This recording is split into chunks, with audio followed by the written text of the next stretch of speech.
The United States and British embassies have accused the Taliban of massacring civilians in Afghanistan's Boldak city of Kandahar province. Taking to Twitter, the embassies in Kabul said that the killings could constitute war crimes and the Taliban should be held accountable. In response, a Taliban spokesperson said that the accusations are baseless.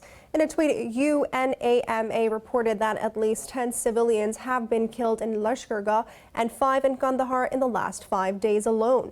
UNAMA said that the Taliban and Kabul must do more to protect civilians or the impact will be catastrophic.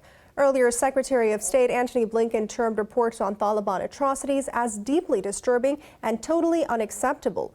During a press briefing, he also said new Afghan refugee program poses diplomatic and logistical challenges. For more on this, we are joined by Mr. Muhammad Ayaz Wazir, former ambassador to Afghanistan. Thank you so much for your time.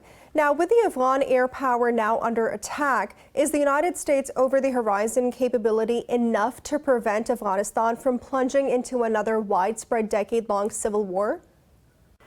Well, America has already declared that, we are taking the troops out of Afghanistan, but not abandoning Afghanistan.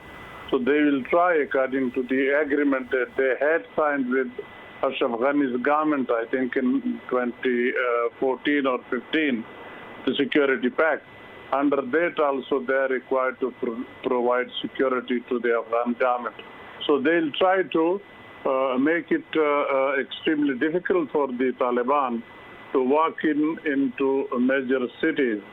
So I think the American will do their utmost to prevent a civil war kind of a situation in Afghanistan.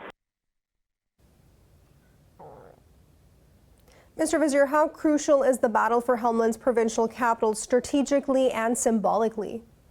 Well, it's extremely important. Helmand was the focus of the NATO forces, particularly the British when they were here. And that was shown as a role model during that time. So if that falls, the next would obviously be Kandahar, which they would make a capital, which was already in their previous term a capital also. That will have much more symbolic value than Helmand even. So Helmand will open the floodgate for taking the other close by provinces. Mr. Wazir, now President Ashraf Ghani has started blaming the United States for the situation in Afghanistan. After trillions of dollars and extensive training and equipment, do you believe that it is a valid criticism?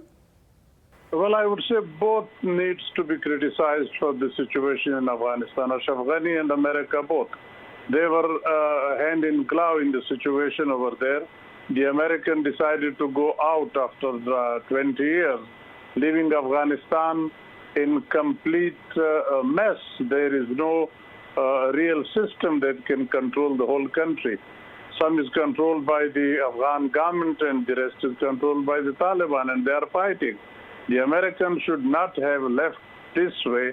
They should have worked on patch up between the two for some future dispensation so that the bloodshed that we can see or we are afraid of that it will take place, that could have been easily avoided. So both are I would say, to be blamed for the mess in Afghanistan. Mr. Muhammad Ayaz Wazir, thank you so much for speaking to Indus News.